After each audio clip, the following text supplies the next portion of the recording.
Ever thought about what it takes to steer a massive company? You can think of it like a giant ship. Well, the board of directors, they're the captains at the helm. Their job is to navigate everything, calm seas, big storms, and make sure that ship gets where it's going. Today, we're cracking open their rulebook. So the official definition here seems pretty simple, right? A director is a director. But think about it. A company is technically an artificial person. It can't act or think for itself. That's where directors come in. They're the actual people, the human agents, who manage the business and make all the big calls. So to really get a handle on this, we're going to follow a director's whole journey. First, what a director even is. Then how you build a board, how they get their official ID, the rules they have to play by, and finally, how their term comes to an end. All right, first up, what exactly is a director?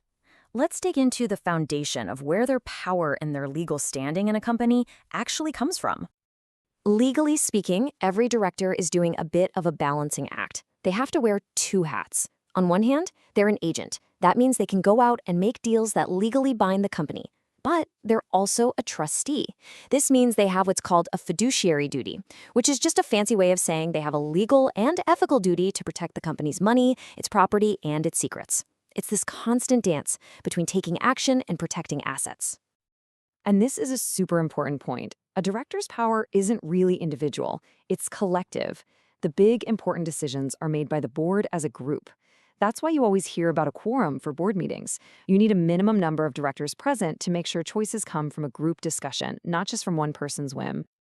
Okay, so if the board is a team making decisions together, how do you even build that team in the first place?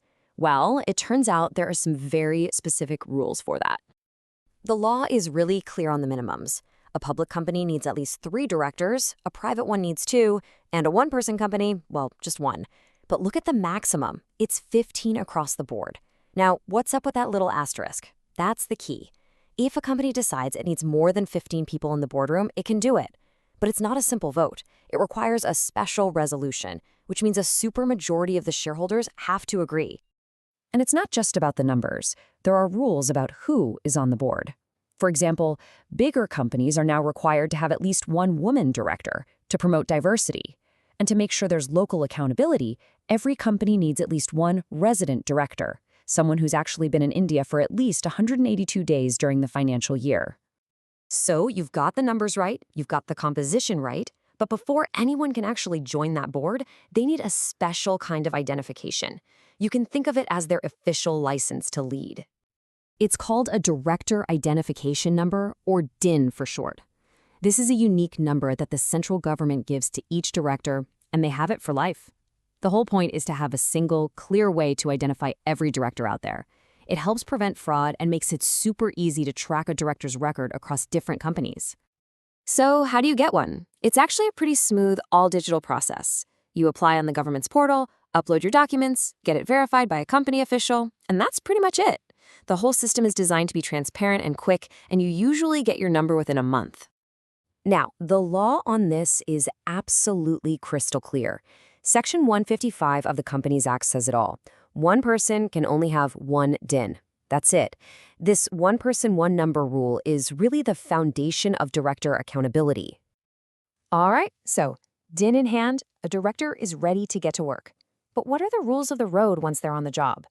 This next part is all about the guardrails that keep corporate governance on track. The first big rule is the number 20. This is the absolute max number of companies a person can be a director for at the same time. And the reason for this is pretty simple. It's to prevent what's called overboarding. The idea is that a director needs to have enough time and focus for each company, not just be a name on a letterhead. Now, within that cap of 20, there's an even stricter limit, 10. A person can be a director at no more than 10 public companies. So why this special rule? Well, public companies have to answer to the public markets, and they usually deal with way more complex regulations.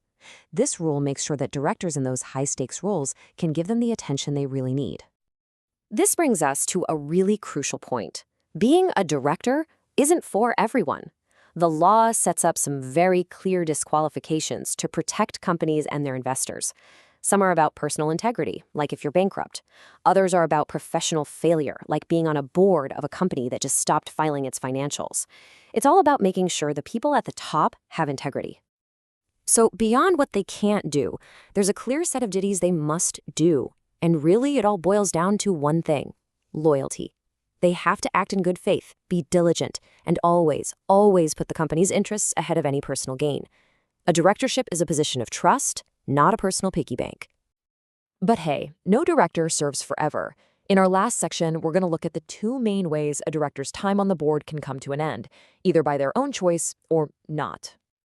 On one side, you've got resignation. This is the voluntary path, where a director just gives notice and steps down.